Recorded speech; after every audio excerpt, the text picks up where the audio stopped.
हरे कृष्णा। वर्ष में आने वाले 12 मास में कार्तिक मास सबसे अधिक विशेष है, क्योंकि ये भगवान श्री हरि को अत्यंत प्रिय मास है। इस मास में की गई भगवान की पूजा अर्चना, ध्यान, तपस्या, दान और प्रातः स्नान करने से 1000 गुना अधिक फल प्राप्त होता है। इस विशेष कार्तिक मास में भगवान श्री हरि की कथाओं का श्रवण करने से मनुष्य अनेक जन्मों के पापों से तो मुक्त हो ही जाता है, लेकिन उसे परम आध्यात्मिक गति भी प्राप्त होती है। इस मास में जो भी व्यक्ति केवल एक बार भी हरे कृष्ण महामंत्र यानी हरे कृष्ण कृष्ण कृष्ण हरे हरे, हरे राम राम राम हरे हरे इस महामंत्र का जप करता है, उसे भगवान श्री कृष्ण की शुद्ध भक्ति प्राप्त होती है। वो अपने आध्यात्मिक जीवन में उच्च गति को प्राप्त करता है। ऐसा कहा जाता है कि इस कार्तिक मास में जो भी व्यक्ति पुराणों से ली गई पौराणिक कथाओं का श्रवण करता है, उसे समस्त 18 पुराणों के श्रवण के बराबर पुण्य फल प्राप्त होता है।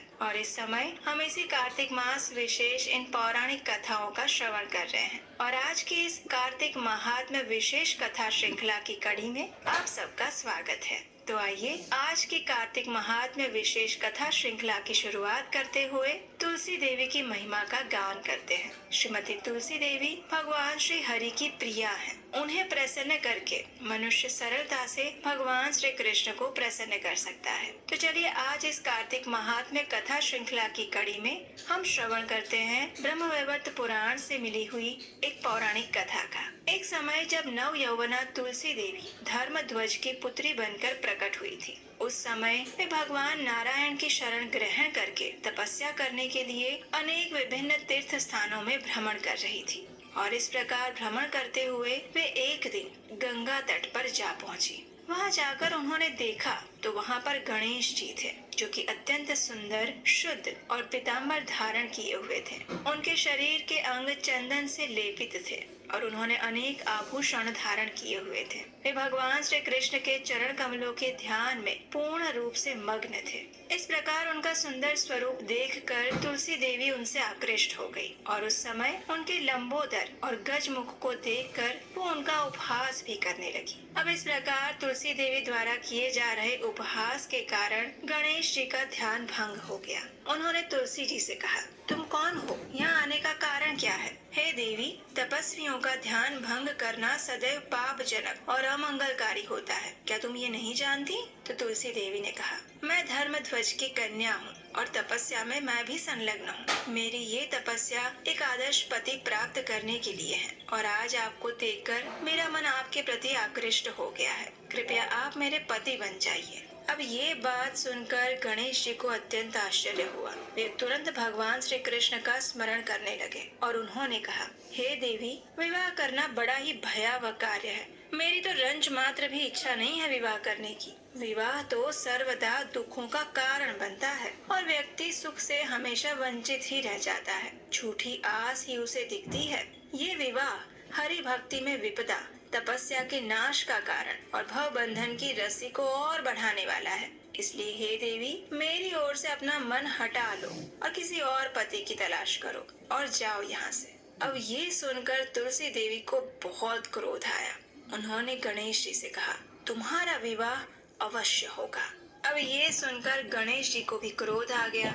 उन्होंने भी तुलसी देवी को श्राप देते हुए कहा, हे देवी, तुम निसंदेह असुर की ही पत्नी बनोगी और उसके पश्चात भगवत श्राप से वृक्ष बन जाओगी। इतना कहकर गणेश जी ने तुलसी देवी को सांत्वना देते हुए आगे कहा, हे मनोरमे, तुम सभी पुष्पों की प्रमुख और सारभूता होगी। कालांश में स्वयं भगवान नारायण की प्रिया बनोगी। सभी देवी देवता तुमसे प्रेम करेंगे और भगवान कृष्ण के लिए तुम विशेष रूप से प्रिय रहोगी। तुम्हारे द्वारा किया हुआ पूजन मनुष्यों के लिए सर्वदा मंगलकारी और लाभदायक होगा और मेरे लिए तुम सदा ही त्याज्य रहोगी। इस प्रकार बोलकर गणेश जी वहाँ से चले गए और बद्रीनाथ की ओर तपस्या हेतु आगे बढ़ गए। इस प्रकार श्राप प्राप्त करके तुलसी देवी दुखी तो हुई, लेकिन वे वापस पुष्कर में जा पहुंची और दीर्घकालीन तपस्या में संलग्न हो गई। और इसी श्राप के परिणाम स्वरूप वे शंखचूड़ की पत्नी और भगवत प्रिया तुलसी वृक्ष के रूप में परिवर्तित होकर विश्व पूजिता बन गई। तो ये थी आज की तुलसी देवी के विशेष महात्म्य की कथा। और इस कथा में हमने सुना कि किस प्रकार तुलसी देवी को एक असुर की पत्नी बनना पड़ा। और अब समय है आज के प्रश्न का। तो आज का प्रश्न है, जिस कथा का हम श्रवण कर रहे थे उस कथा में तुलसी देवी के पिता का नाम क्या था? अगर आपने आज की कथा ध्यान से सुनी होगी तो आपको अवश्य ही उसका उत्तर मिल जाएगा और आपके उत्तर हमें नीचे कमेंट बॉक्स में लिख कर बताइए। अगर आपको आज की ये कथा अच्छी लगी है तो इस वीडियो को याद से जरूर लाइक कीजिएगा और ऐसी ही कथाओं को सुनते रहने के लिए अगर अभी तक नहीं किया है तो आपके अपने इस चैनल को सब्सक्राइब करके रख लीजिए, नोटिफिकेशन ऑन कर लीजिए। हो सकता है इससे आपका कोई नुकसान ना हो लेकिन हमें सहायता अवश्य मिलेगी। तो इस वीडियो को अपने मित्रों और परिवारजनों को भी शेयर कीजिए और उन्हें भी अवसर प्रदान कीजिए कि वे इस कार्तिक मास में तुलसी देवी के महात्म्य की कथा श्रवण करके पुण्य फल के भागी बने। इस कार्तिक मास में अगर आप किसी एक व्यक्ति को भी तुलसी देवी की पूजा करने के लिए और दीपदान करने के लिए प्रोत्साहित करते हैं तो भगवान श्री हरि आप पर अत्यंत प्रसन्न होते हैं। और जैसे कि भगवान स्वयं भगवत गीता में कहते हैं कि उन्हें वो मनुष्य सबसे प्रिय है जो भगवान की भक्ति और उनके प्रचार का कार्य करते हैं।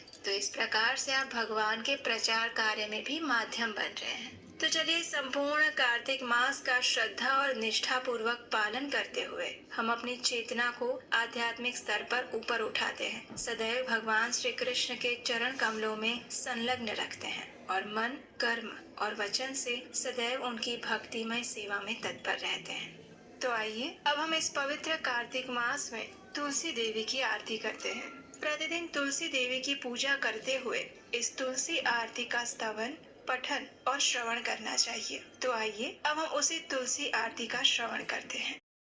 नमो नमः तुलसी कृष्ण प्रेयसी, नमो नमः राधा कृष्ण सेवा पवो,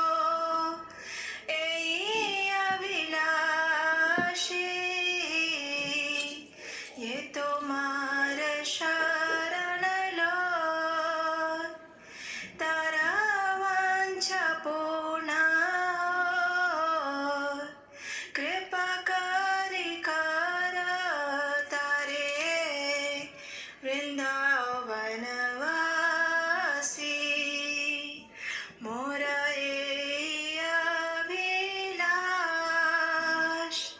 विलास कुंज दियो वास, नयने हरिबो सदा युगल रूप राशि, एहि निवेदन धर सखीर अनुगत करो, सेवाधिकार दिए करो निज दासी, दीन कृष्ण दास कहे एहि न मोरा, श्री राधा गोविंद प्रेमे सदा ये न भासी, तुलसी कृष्ण प्रेयसी, नमो नमः तुलसी कृष्ण प्रेयसी, नमो नमः। आइए अब इस तुलसी आरती का अर्थ जानते हैं। इसका अर्थ और अनुवाद इस प्रकार है। भगवान श्री कृष्ण की प्रियतमा हे तुलसी देवी, मैं आपको बारंबार प्रणाम करती हूँ। मेरी एकमात्र इच्छा है कि मैं श्री राधा कृष्ण की प्रेममयी सेवा प्राप्त कर सकूं। जो कोई भी आपकी शरण लेता है उसकी कामनाएं पूर्ण हो जाती है, उस पर आप अपनी कृपा बरसाती हैं और उसे वृंदावन वासी बना देती हैं। मेरी एकमात्र यही अभिलाषा है कि आप मुझे भी वृंदावन के कुंजों में निवास करने की अनुमति दें, जिससे मैं युगल श्री राधा कृष्ण की सुंदर लीलाओं का सदैव दर्शन कर सकूं। आपके चरणों में मेरा यही निवेदन है कि मुझे किसी भी व्रज गोपी की अनुचरी बना दीजिए और सेवा का अधिकार देकर मुझे आपकी निज दासी बनने का अवसर प्रदान कीजिए। अति दीन कृष्ण दास आपसे यही प्रार्थना करता है कि मैं सदा सर्वदा श्री श्री राधा गोविंद के प्रेम में डूबा रहूं। इस प्रकार तुलसी आरती करने के बाद अब समय है तुलसी देवी की प्रदक्षिणा करने का। और इस तुलसी देवी की प्रदक्षिणा करते समय आप इस मंत्र का उच्चारण कर सकते हैं। यानि कानि च पापानि ब्रह्महत्यादिकानि च तानि तानि प्राणाशन्ति प्रदक्षिण पदे पदे। इसका अर्थ ये होता है कि जो भी व्यक्ति तुलसी महारानी की प्रदक्षिणा करता है तो उस प्रदक्षिणा के दौरान पद पद पर उसके समस्त ब्रह्म हत्यादि जैसे बड़े बड़े पापों का भी नाश हो जाता है। तो इस प्रकार इस कार्तिक मास में आप तुलसी पूजन और प्रदक्षिणा कर सकते हैं। चलिए अब हम इस पवित्र दामोदर मास यानी कार्तिक मास में तुलसी देवी के स्तोत्र का पाठ करते हैं, जिसकी रचना श्री पुंडरीक दास द्वारा की गई है। जगद्धात्री नमस्तुभ्यं विष्णोश्च प्रियवल्लभे यदा ब्रह्मादयो देवाः सृष्टिस्थित्यन्तकारिणः। नमस्तुलसी कल्याणी नमो विष्णु प्रिये शुभे नमो मोक्षप्रदे देवी नमः सम्पत्प्रदायिके। तुलसी पातु मां नित्यं सर्वापदभ्योऽपि सर्वदा कीर्तितापि स्मृता वापि पवित्रति मानवम्। नमामि शिरसा देवीं तुलसीं विलसत्तनुं यां दृष्ट्वा पापिनो मर्त्या मुच्यन्ते सर्वकिल्बिषात्। तुलस्या रक्षितं सर्व जगत्ते तुच्चराचरं या विनिहन्ति पापानि दृष्ट्वा वा पापिभिर्नरैः। नमस्तुलस्यतीतरां यस्यै बद्धवाञ्जलिं कलौ कलयन्ति सुखं सर्वं स्त्रियो वैश्यास्तथा परे। तुलस्या नापरं किञ्चित् दैवतं जगति तले यथा पवित्रितो लोको विष्णु संगेन वैष्णवः। तुलस्याः पल्लवं विष्णोः शिरस्यारोपितं कलौ आरोपयति सर्वाणि श्रेयांसि वरमस्तके। तुलस्यां सकला देवा वसन्ति सततं यतः अतस्तामर्चये लोके सर्वान् देवान् समर्चयन्।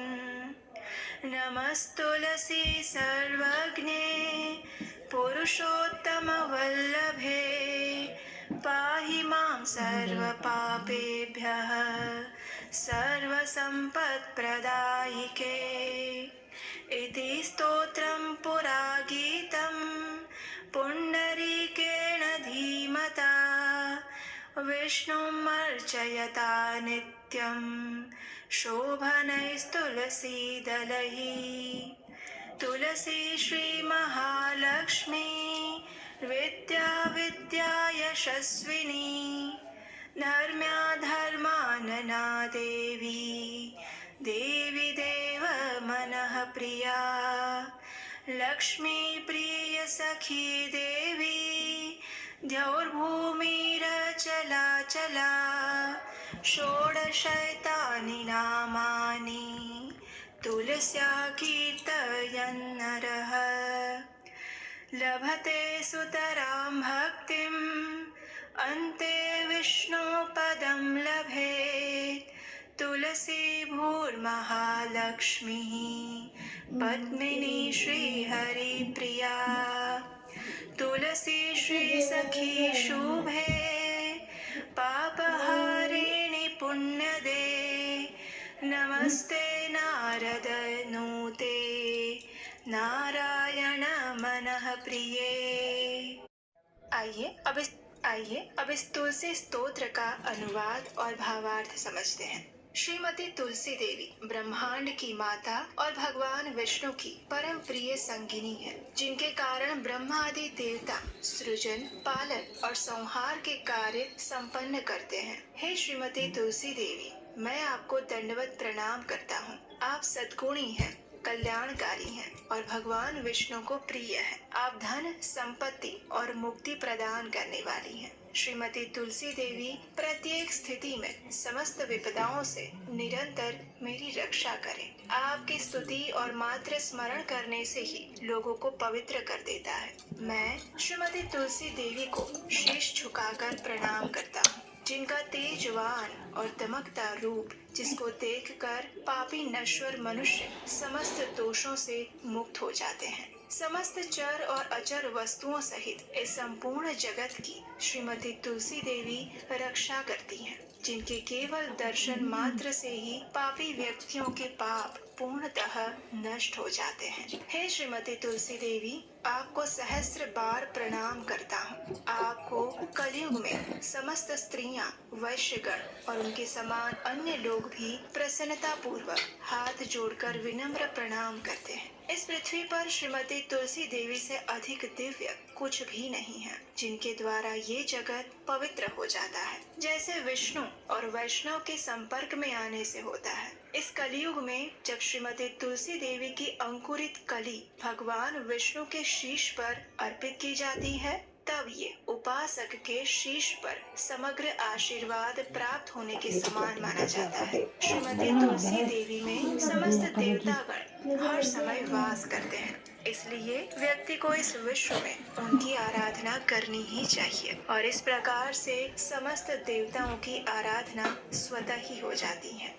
सर्वज्ञानी और परम पुरुष की अत्यंत प्रिय श्रीमती तुलसी देवी, मैं आपको दंडवत प्रणाम करता हूँ। आप संपूर्ण धन संपत्ति प्रदान करती हैं। कृपा करके मेरे समस्त पापों से मेरी रक्षा कीजिए। अतः ये प्रार्थना पहले के समय में बुद्धिमान पुंडरीक द्वारा गाई गई है। व्यक्ति को श्रीमती तुलसी देवी की सुंदर पत्तियों को नियमित रूप से अर्पित करते हुए सदैव ही भगवान विष्णु की आराधना करनी चाहिए। मनुष्य को श्रीमती तुलसी देवी के इन 16 नामों का उच्चारण करना चाहिए।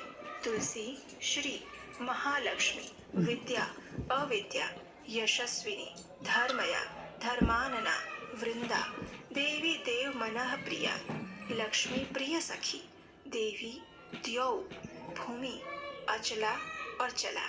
वह और अधिक निष्ठा और भक्ति प्राप्त करता है और अंत में भगवान विष्णु के धाम को प्राप्त करता है। श्रीमती तुलसी देवी भूमि, महालक्ष्मी, पद्मिनी तथा श्री हरि प्रिया के नाम से भी जानी जाती हैं।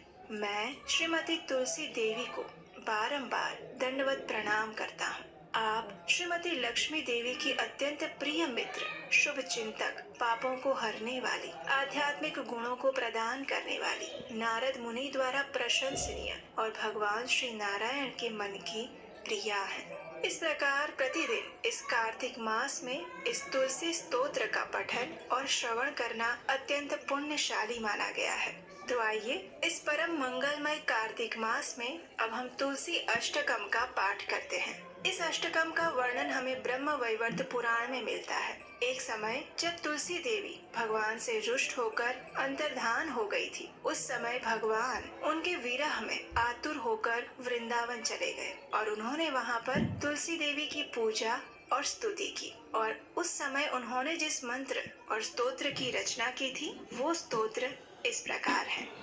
श्री भगवानुवाच वृन्दारूपाश्च वृक्षाश्च यदैकत्र भवन्ति च विदुर्बोधास्तेन वृन्दां मत्प्रियां तां भजाम्यहम्। पुरा बभूव या देवी त्वादौ वृन्दावने वने तेन वृन्दावनी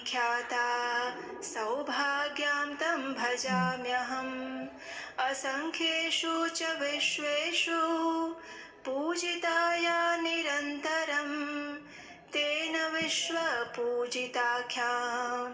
जगत्पूज्यां भजाम्यहम्। असंख्यानि च विश्वानि पवित्राणि यया सदा तां विश्वपावनीं देवीं वीरहेण स्मराम्यहम्। देवान् तुष्टाः पुष्पाणां समूहेन यया विना तां पुष्पसारां शुद्धां च द्रष्टुमिच्छामि शोकतः। विश्वे यत्प्राप्तिमात्रेण भक्तानन्दो भवेत् ध्रुवम् नन्दिनी तेन विख्याता सा प्रीता भवता धीमे। यस्या देव्यास्तुला नास्ति विश्वेषु निखिलेषु च तुलसी तेन विख्याता यामि शरणं प्रिया।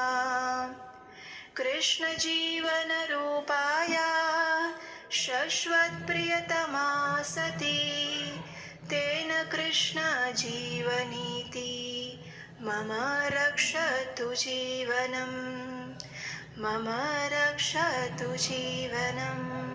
जब वृंदा रूप वृक्ष एकत्र होते हैं तब वृक्ष समुदाय अथवा वन को बूढ़जन वृंदा कहते हैं। ऐसी वृंदा नाम से प्रसिद्ध अपनी प्रिया तुलसी की मैं उपासना करता हूँ, जो देवी प्राचीन काल में वृंदावन में प्रकट हुई थी, अतएव जिसे वृंदावनी कहते हैं। उस सौभाग्यवती देवी की मैं उपासना करता हूँ, जो असंख्य वृक्षों में निरंतर पूजा प्राप्त करती हैं, अतः जिनका नाम विश्व पूजिता पड़ा है। उस जगत पूज्या देवी की मैं उपासना करता हूँ। हे देवी, जिसने सदा अनंत विश्वों को पवित्र किया है, उस विश्व पावनी देवी का मैं विरह से आतुर होकर स्मरण करता हूँ, जिसके बिना अन्य पुष्प समूहों के अर्पण करने पर देवता प्रसन्न नहीं होते। ऐसी पुष्प सारा पुष्पों में सार भूता शुद्ध स्वरूपिणी तुलसी देवी का मैं शोक से व्याकुल होकर दर्शन करना चाहता हूँ। संसार में जिसकी प्राप्ति मात्र से भक्त परम आनंदित हो जाता है, इसलिए नंदिनी नाम से जिसकी प्रसिद्धि है, वे भगवती तुलसी देवी अब मुझ पर प्रसन्न हो जाए। जिस देवी की अखिल विश्व में कहीं तुलना नहीं है, अतएव जो तुलसी कहलाती है, उस अपनी प्रिया की मैं शरण ग्रहण कर रहा हूँ। वह साध्वी तुलसी वृंदा रूप से भगवान श्री कृष्ण की जीवन स्वरूपा है और उनकी सदा प्रियतमा होने से कृष्ण जीवनी नाम से विख्यात है। वो देवी तुलसी मेरे जीवन की रक्षा करे। इस अष्टकम की रचना स्वयं भगवान श्री कृष्ण द्वारा की गई है, तो इससे हम समझ सकते हैं कि ये कितना पुण्य प्रदायक और मंगलकारी है। और इस कार्तिक मास में इसका प्रतिदिन पठन या श्रवण करने से मनुष्य के पूर्व जन्मों के सभी पाप तो नष्ट हो ही जाते हैं, लेकिन उसे वृंदा देवी की विशेष कृपा प्राप्त होती है। और कहा जाता है कि भगवान के धाम यानी गोलोक वृंदावन में यदि प्रवेश करना है तो श्रीमती तुलसी देवी की आज्ञा के बिना वो संभव नहीं हो सकता। इसलिए श्रीमती तुलसी देवी की कृपा प्राप्त करने के लिए इस कार्तिक मास में प्रतिदिन इस अष्टकम पाठ का श्रवण या पठन करना चाहिए। हरे कृष्णा।